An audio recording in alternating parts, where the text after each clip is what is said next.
Back on the Coach's Corner, John Stanko of IceGales.com, being joined by Melissa Inouye, head coach of the Iona softball team.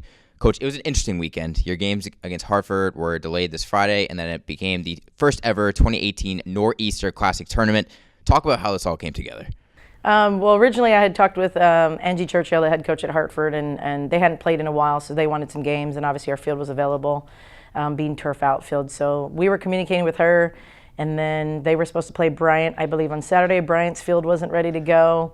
Boston had some cancellations, and then Central Connecticut, we were already supposed to go there. So basically all five of us coaches were all talking to each other individually, and finally someone stepped up and said, hey, why don't we all just get together and do a round-robin tournament? So I'm glad we were all able to get some games in this weekend. Now, can you take credit for the name of the tournament? Because it's a fantastic name, the Nor'eastern Tournament. A couple of us kind of threw out Nor'easter, Rumble, whatever, but all of us can take credit for that. Well, over the weekend, you guys went 1-3. You got a win over Hartford, then some other tough losses to BU and CCSU. What did you take away from the weekend on the field?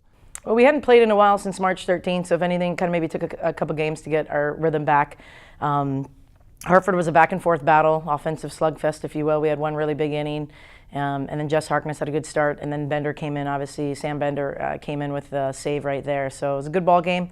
Really should have gotten that game done in a 5 innings by Mercy Rule, but it is what it is. And then Boston is a very good opponent out of the Patriot League.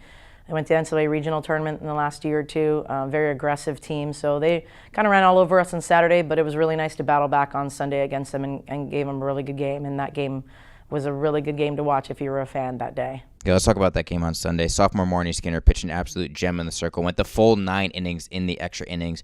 What was working so well for her on the rubber? I mean, Marnie always gives us a chance. You know, we always ask of any pitcher who's starting is to just put us in a position to win, and she definitely did that. And we had our chances offensively, but there was a lot of defensive.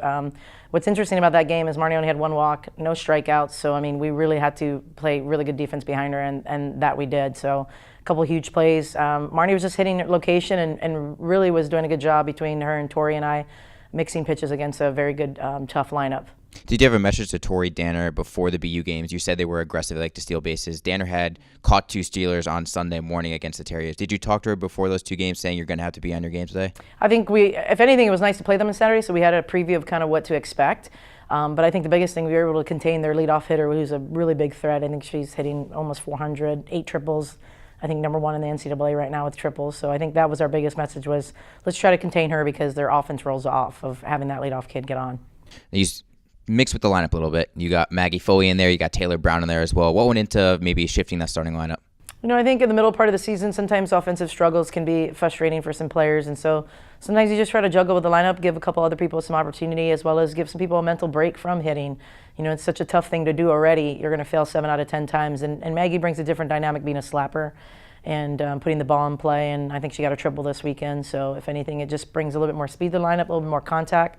And like I said, if anything, it's just giving people an opportunity and making sure that everyone is ready to go and they have their time and their opportunity. We hope the Gaels are ready to go this weekend. It's the MAC opener and the home opener this Saturday against St. Peter's. Finally, that is right. What challenges do the Peacocks face when they come here to Donald E. Walsh Field? Well, it's our second part of our season, being that we're now heading into midweek and MAC play. So if anything, it's a new season for everybody. And it's obviously the more important part of the season. So if anything, we're looking forward to finally playing at home. Hopefully the weather will be warmer than 40 and a little bit of sun. I think we might forget what that looks like, but looking forward to playing at home and getting MAC play started. And one last thing, earlier this week you announced your annual Youth Day that's going to be taking place on Saturday, April 21st. So what can people expect if they come to Donald E. Walsh Field that game and the atmosphere they can anticipate? Our players always enjoy that day because I think it makes them reminisce to their time of when they started playing softball. And we've done a really good job marketing this event. I think we've had a couple hundred kids come out. And if anything, it's really nice to kind of give back to the local community and also just try to inspire younger players in the area to play fast pitch softball. So if anybody comes out that day, hopefully it will be warmer.